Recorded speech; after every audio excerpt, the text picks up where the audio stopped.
모세가 출애굽 소명을 수행하면서 바로가 쉽게 허락하지 않을 것이며 히브리 동족도 자신에게 진심으로 순복하지 않을 거라고 염려하였습니다. 바로와의 첫 대면은 멸시만 받고 끝났습니다. 오늘 본문은 동족들에게도 동일한 대우를 받는 내용입니다. 하나님의 뜻에 순종하고 헌신한다고 세상의 환호와 칭찬은 기다리고 있지 않습니다. 오히려 핍박과 멸시만을 따르게 됩니다. 이것은 우리 성도들의 잘못이 아니라 하나님의 권능이 부족해서도 아니라는 것이죠. 세상은 항상 걸어가신 하나님의 길을 거스르기 때문이라는 것입니다. 우리 예수님은 당신을 따르던 제자들에게 환난을 당할 것을 각오하라 하고 담대하라고 당부하셨습니다. 예수님을 따르는 인생길, 성도들의 삶은 좁고 협착해 머리 들 것도 없습니다. 마음 놓고 쉴 틈도 없을 정도로 이런저런 고난이 끊이지 않는다는 뜻입니다. 그런데 아이러니하게도 불신자들은 예수를 믿는 삶이 고달프다는 것 잘 알고 있는데 우리 성도들은 오히려 그것을 더 모르는 것 같습니다. 전도를 해보면 일단 세상에서 즐기던 거 다 즐기고 나중에 늙으면 믿겠다고 하는 사람, 그런 사람도 있습니다.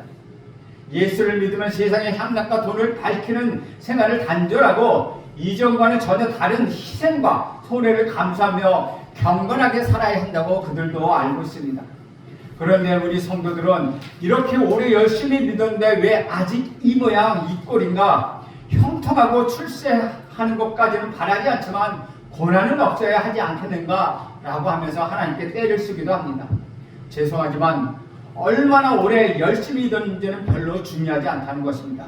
하루라도 정말 예수님을 온전히 믿고 따랐는지 우리 하나님이 주신 소명에 정말로 충성했는지에 따라서 우리는 살펴보아야 한다는 것입니다. 그렇게 했음에도 전혀 예상치 못한 고난이 찾아와야 그나마 조금 하나님께 따질 수 있다는 것이죠. 여러분, 혹시 예수님의 고난은 변수가 아니라 당연한 것이라고 여기고 있지는 않습니까? 모세는 히브리 동족이 순순히 따르리라고 크게 기대하지 않았습니다. 그럼에도 너무 심하다고 이성적 판단을 넘어 감정적 상처까지 받을 것 같았습니다. 그래서 주여 어찌하여 이런 일이 생기게 하셨나이까 라고 2번이나 울부짖었다는 것입니다. 21절에 보면 이렇게 이야기합니다. 그들에게 이르되 너희가 우리를 바로의 눈과 그의 신하의 눈에 미운 것이 되게 하고 그들이 손에 칼을 쥐어 우리를 죽이게 하는도다. 여호와는 너희를 살피시고 판단하시기를 원하노라. 그는 진심으로 동족을 사랑하는 마음으로 하나님이 주신 소명에 헌신하는 중이었습니다. 히브리 동족이 자신에게 순복하지 않을 것까지는 괜찮습니다.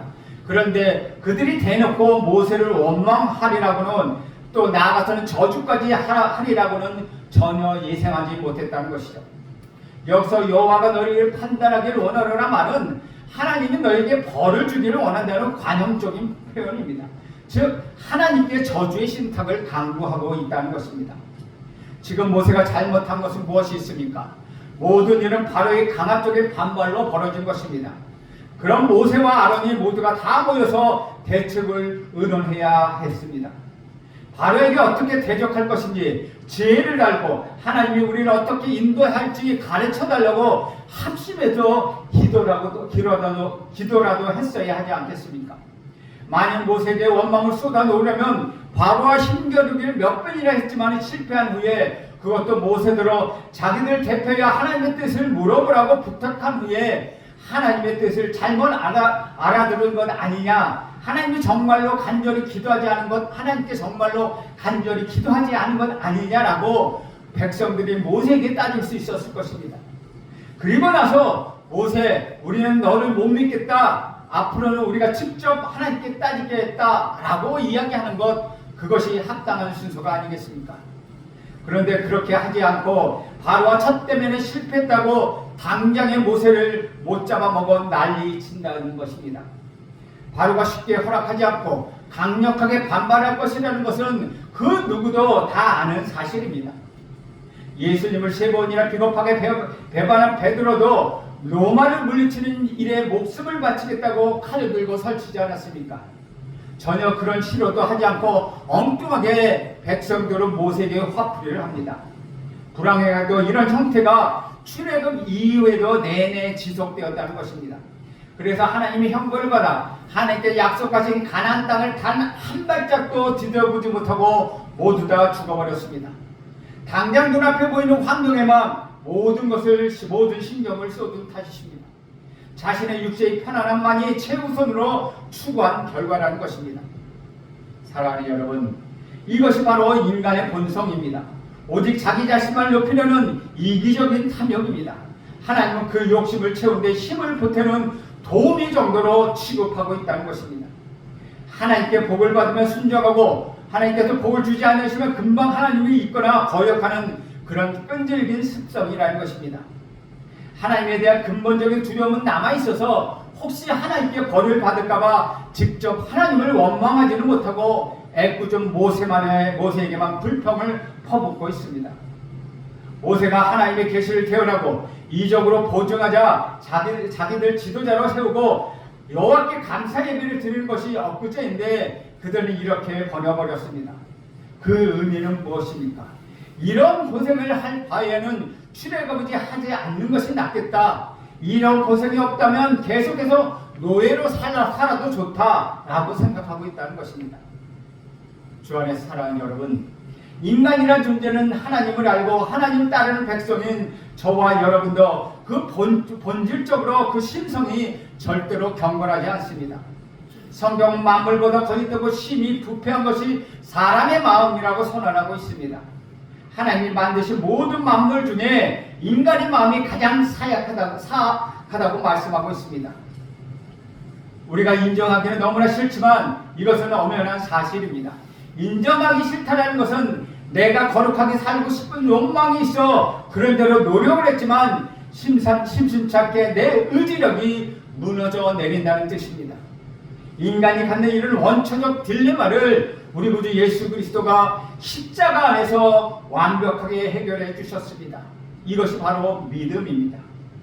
인간의 소원과 인간의 의지력을 무용지물로 만드는 것은 우리를 노예로 부리고 있는 사약한 힘이 우리에게 있다는 것입니다. 또 히브리인들이 지난 400년간 소망해왔던 일이 시작하는 첫 단계에서 상식적으로 이해가 안 되는 반응을 하는 것이 그 증거였다는 것이죠. 그 배후에는 당연히 사탄의 농간이 있습니다.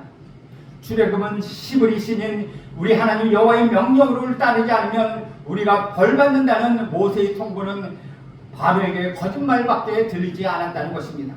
그러니까 게을러서 일하기 싫어서 작당에서 있지도 않은 신이 계시라고 핑계를 댄다고 비판하고 있는 것이죠. 17, 18절을 보면 이렇게 기록합니다. 바로가 이르되 너희가 게으르다 그러므로 너희가 이르기를 우리가 가서 여호와께 제사를 드리자 하는도다. 이제 가서 일하라. 집은 너희에게 주지 않을지라도 벽돌은 너희가 수량대로 바칠지니라. 벽돌에 들어갈 집을 스스로 조달하되 하루의 작업의 일당은 줄이지 않고 그대로 한다는 것입니다. 그러니 노동량이 배로 늘어났습니다. 바로가 스스로 거짓말을 여겼다면 모세를 벌 주어야 하는 건 마땅하지 않겠습니까? 그렇지 않고 대신에 히브리 사람들 노역만 늘린 이유는 무엇입니까? 특별한 기적적 출생을 했던 모세가 40년 만에 80세의 노인이 되어 그 앞에 나타났습니다. 바로가 볼 때는 그로 인해 히브리 사람 사이에 출애굽이 헛된 소망이 불붙었다고 그는 판단하게 되었습니다. 이제 곧 이 땅에서 나갈 텐데 힘들게 일할 필요가 있겠어? 라고 생각하여 태어버려 게으르게 일하는 분위기를 아예 사전에 차단하려는 의도였다는 것입니다. 앞으로 또다시 이런 헛소문에 넘어가지 말라. 절대로 도망칠 생각을 하지 말라. 특별 휴가를 요청할 꿈도 꾸지 말라. 바로는 세속의 왕으로서 적절한 통치 기술을 구사하고 있습니다. 그리고 그것은 당연하고 합당한 조치였다는 것이죠. 그런데도 이 조치는 히브리인들이 눈에 뻔히 읽히는 수법이었다는 것입니다. 그런데도 하나님의 언약이자 자기들이 오랜 소망을 너무 쉽게 포기하는 것은 아닙니까? 모세가 바로가 여호와를 무시하는 것과 맞먹을 정도로 아니 더 심하게 지금 무시하고 있는 것은 아닙니까? 여러분, 사탄의 계략은 항상 교묘하고 끈질기고 음흉합니다. 사탄의 장비가 그렇게 단순하지 않습니다. 여러분, 절대로 경시해서는 안 된다는 것입니다. 바로는 이 조치 전까지는 히브리 노예에게 상당한 자치권을 허용했습니다. 앞서서 4장 29절에 보면 모세와 아론과 히브리 장로들이 바로의 아무런 저주도 받지 않고 함께 모였습니다. 그 집회는 물론 어쩌면 여호와께 예배드리는 자유까지 허용했다고 보아야 한다는 것입니다. 그러니까 광야 사흘길 가서 예배를 드리겠다고 하니 발끈하고 쉬려고 핑계댄다고 반발했다는 것입니다. 또 신명기 11장 10절에 보면 애굽에서 곡식을 파종하고 채소밭에 물을 대었다는 기록이 있습니다. 바로가 노동이 가능할 만큼 최소한의 식량만 애굽에서 그 히브리 사람들에게 배급해주며 그저 학대만 했던 것은 아니라는 것이죠. 영화에서처럼 쇠사슬을 차고 채찍을 맞는 모습만 상상해서는 결코 안 된다는 것입니다. 농사를 지어 식량을 자급하며 상업적 거래도 그들에게 허용하였습니다. 애굽 왕 바로로서는 자기들 돈 한 푼 들이지 않고 부려먹을 수 있으니 9번째 재앙까지 완강하게 버텼다는 것이죠. 히브리인들도 그래서 광야 방황 중에 애굽에서 채소와 생선은 얼마든지 먹을 수 있었다고 한탄했다는 것입니다. 그런데 지금 모세 한 사람 때문에 갑자기 이전과 전혀 비교가 되지 않는 혹사를 당하고 있습니다. 비령노예로 종살이를 해도 그런데도 유지되었던 질서와 평온함이 한순간에 무너져 버렸습니다. 그래서 모든 원망이 필연적으로 모세에게 향하게 되었다는 것이죠. 할당량을 달성하지 못하자 애굽 사람들이 이스라엘 기록원을 때렸습니다. 14절에 보면 바로의 감독들이 자기들이 세운 바 이스라엘 자손의 기록원들을 때리며 이르되 너희가 어찌하여 어제와 오늘에 만드는 벽돌의 수요를 전과 같이 채우지 아니하느냐 하니라. 기록원들은 건설 현장에서 십장과 같은 중간 관리자로서 그들을 통하여 히브리인 전체를 통제했습니다. 그런데 이는 그대로 그들은 직접 노동하지 않고 벽돌의 숫자만 세하려는 그런 사람이었습니다. 그런데 애굽 감독관들이 그 히브리 사람 기록원을 때렸다는 것입니다. 이것은 틀림없이 바로의 지시대로 따랐다는 것이죠. 기록원으로서는 자기들을 세울 때 대우를 잘 해줄 것이라고 보장을 받았다는 것입니다. 그러한 동족들의 오해와 원망을 받아가면서 그들은 바로에게 최대한 협조했습니다. 그러니까 곧바로 바로를 찾아가 왜 우리를 때립니까? 약속과 다르지 않습니까? 라고 말하며 최선을 다해 할당량을 맞추도록 독려했다는 것입니다. 처음부터 불가능한 숫자인 줄 지금까지 경험과 실력으로 봐서 잘 알고 있지 않겠습니까? 그래서 억울함을 호소했던 것입니다. 바로는 즉각 너희가 게으르다고 야단칩니다. 바로는 벽돌 숫자에는 사실 전혀 관심이 없고 그것은 거론하지도 않습니다. 그동안 최대한 자치권을 허용해 주었다. 큰 불평 없이 우리가 서로 잘 지내왔지 않느냐. 그런데 왜 갑자기 광야 사흘길 가서 왕복하면 최소한 일주일을 쉬겠다고 하는 것 아니냐. 이 조치는 나로서 부득이 내린 것이다. 이것은 내 잘못이 아니다. 그렇게 요구한 모세의 거짓말 때문이다. 그러니 그에게 가서 따지라고 그렇게 대꾸했다는 것입니다. 바로가 참 명확하지 않습니까? 그는 발랄을 전혀 걱정하지 않았습니다. 아직 히브리인의 하나님을 인정하지 않고 있기 때문입니다. 모세는 코웃음을 치며 문대막대했습니다. 사실 히브리인들이 작업분위기가 해해지는 것도 그리 걱정되지 않았습니다. 지금처럼 언제든지 쉽게 다잡을 수 있었기 때문입니다. 그의 목적은 오직 모세를 히브리 대중으로부터 떼어놓는 것이었습니다. 계속 모세의 말을 들으면 모든 십장의 직분을 빼앗고 다른 사람으로 대체하겠다. 모세의 말과 내 말 중에 누구의 말을 들을 것이냐? 라고 다그치고 있다는 것이죠. 사랑하는 여러분, 어디선가 많이 듣던 말 아닙니까? 돈과 하나님이냐? 거짓과 진리냐? 로마 황제와 예수, 세상과 타협하는 것과 하늘의 보화를 쌓는 것, 둘 중 어느 것을 택할 것인가?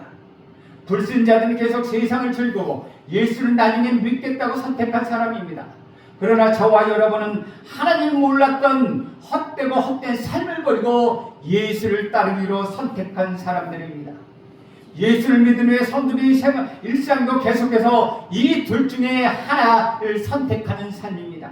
예수를 믿으면 더 힘든 것이 그전에 비하여 현실적 고난이 많아서가 아니라는 것이죠. 고난과 믿음은 상관없이 서로 모두에게 똑같이 찾아옵니다. 이런 선택의 길에서 거의 대부분 자기 자신의 본성이 무너져 내려버리는 힘겨운 일을 당합니다. 그래서 우리에게는 믿음이 필요합니다. 그런데 세상의 형통을 위해서만 믿음을 동원하고 있으니 얼마나 통탄할 노릇이겠습니까? 히브리 10장은 내 몇 대 맞고 또 바로의 엄포를 듣고는 하나님 대신에 돈을 따르기로 선택합니다. 남들보다 조금 더 안락한 삶을 사는 것, 그는 포기할 수 없다는 한 가지 이유 때문이었다는 것이죠. 고난은 죽기보다 싫으니 차라리 사탄을 따르겠다는 것입니다. 사탄이 인간을 가장 쉽게 다루는 방법, 그것이 바로 돈입니다. 그 뒤에 숨겨진 목적지는 인간끼리, 특별히 하나님의 백성들끼리 분열시키는 것입니다.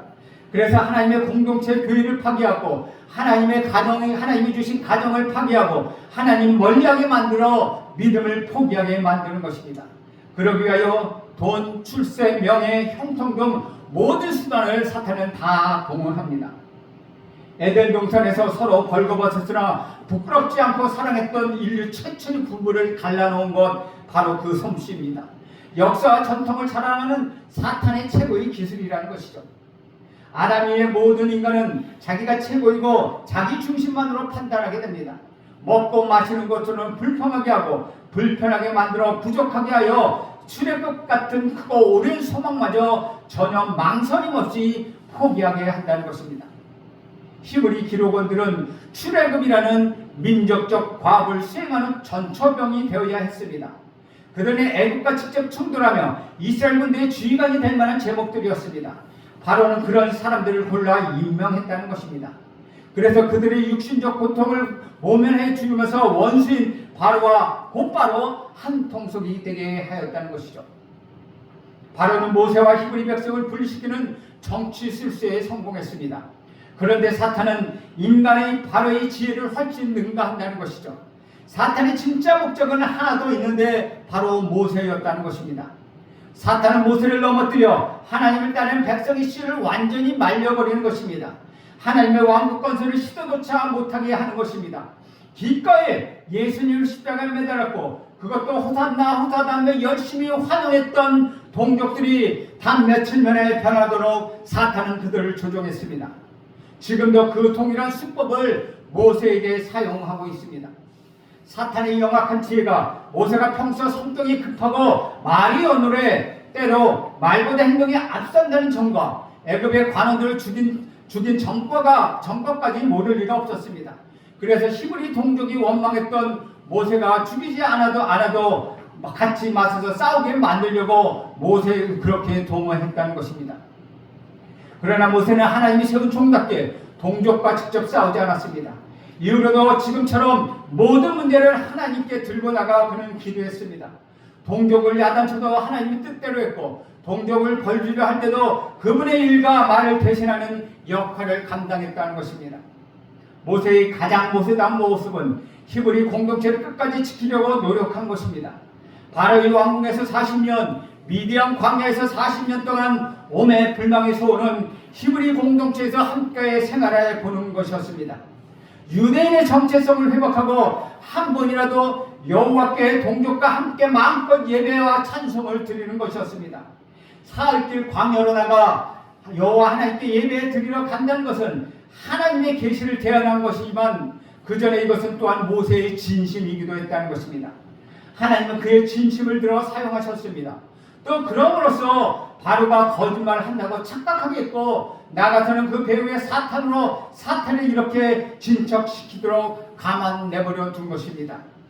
믿음의 종 모세에 한 사람이 있었기 때문이라는 것이죠. 이런 하나님의 섭리가 얼마나 굉장하고 얼마나 완전한지 알 수 있겠습니까? 끝까지 모세는 사탄에 넘어지지 않았습니다. 그는 예수님이 십자가의 승리 예표였다는 것입니다. 모세가 승리할 수 있었던 근거는 무엇입니까? 그것은 오직 하나입니다. 지난 80년간 연단을 받았기 때문입니다.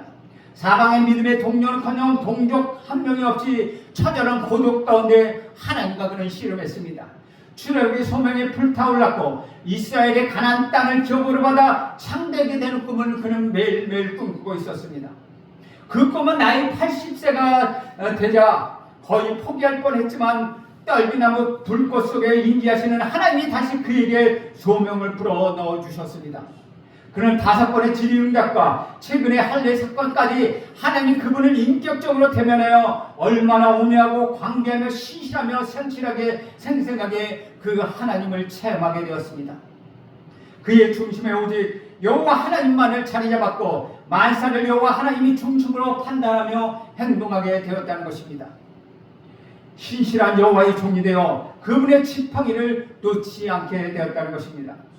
사랑하는 여러분, 우리 모두는 우리 주님의 종입니다. 목사, 선교사만 하나님의 종이 아니라는 것입니다.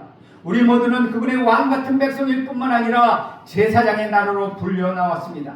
세상과 사람 앞에 하나님의 예수님의 전권 대사로 우리는 서 있습니다. 성도가 행하며 하나님이 행하시는 것입니다. 성도를 통해 하나님이 역사하십니다. 즉 여러분을 통하여 모든 일이 우리 하나님이 하시는, 여러분을 통하여 하시는 모든 일이 우리 하나님이 하시는 일이라는 것입니다. 여러분 이 부분에 확신이 있으십니까? 주의 종으로 세우지 않았는데 왜 성령을 평생 내주하시러 내 안에 임재하도록 해주셨습니까? 구원 직후에 바울의 모델처럼 더 좋은 이 땅처럼 고난과 슬픔과 상처, 억울함이 없는 저 천국으로 바로 데려가면 더 좋지 않겠습니까? 이 땅에 남겨두고 범사에 감사하고 항상 기도하고 쉬지 말고 기도하려고 명하신 유일한 이유는 여러분을 통하여 여러분 주변을 새롭게 하고 거룩한 하나님 나라를 건설하고 그 하나님 나라를 확장하는 데 그 의미가 있다는 것입니다. 성령이 여러분 안에 임재하는 것은 방언의 은사를 자랑하라는 것 결코 아닙니다. 성령의 역할은 오직 하나님을 사랑하고 또 이웃을 그와 같이 사랑하라고 하신 것 때문이라는 것입니다. 그리스도인인 성도는 세상으로부터 거절을 당하는 것 아주 정상적인 일입니다. 이것은 하나님의 일을 수행하고 있다는 증거입니다. 세상 사람들이 심지어 나의 가장 가까운 동료와 성도들로부터 질시와 모함과 상처를 받을 수 있습니다. 그런데 그렇게 밖에서 오는 핍박은 그 수가 뻔히 보인다는 것이죠. 정작 중요하고 아주 조심해야 할 것은 사탄이 광명한 천사로 가정해서 여러분 속에 속삭이는 말입니다. 하나님은 일은 열심히 했고 내가 잘못한 건 하나도 없는데 왜 나만 얼굴에게 손해를 보고 상처를 받고 핍박을 받아야 하는가? 이러고도 하나님을 했어? 라고 맞아. 잘못 같은 것은 내가 아니라 그들이야. 라고 속삭이고 있다는 것이죠.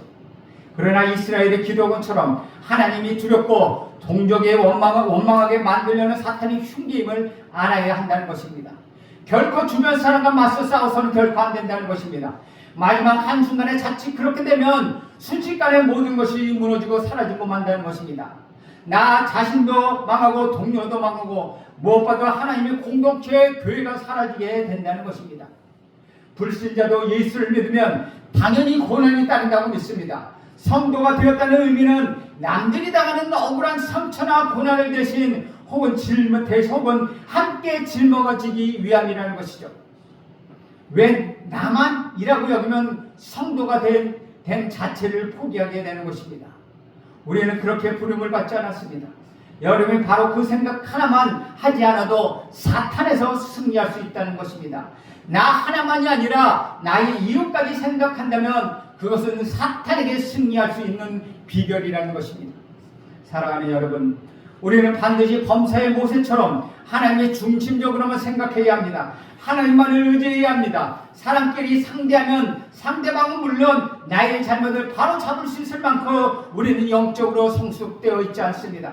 모든 건 하나님 그분께, 심지어 불평과 원망과 분노와 저주까지도 하나님 앞에 쏟아 놓으십시오. 새벽 제단에 나와 소리쳐 기도하십시오. 예배 시간에 하나님께 통곡해 보십시오. 그러면 여러분의 가정과 여러분의 자녀가 출애굽의 기쁨을 느끼게 될 것입니다. 여러분은 직장의 일터에서 승리하게 될 것입니다. 세상 사람이 그 무엇라고 해도 상관하지 않고 오직 믿음의 주여 또한 온전하게 하시는 우리 예수님만 바라보십시오. 이것만 애굽과 같이 변함없는 세상에서 출애굽을 할 수 있는 유일한 길이라는 것입니다. 여러분, 예수님만이 우리의 힘이십니다. 예수님만이 여러분의 능력이십니다. 오직 예수님만이 여러분의 능력과 권능이 되십니다. 예수님만을 바라보는 여러분 모두가 되길 간절히 바랍니다. 기도하겠습니다.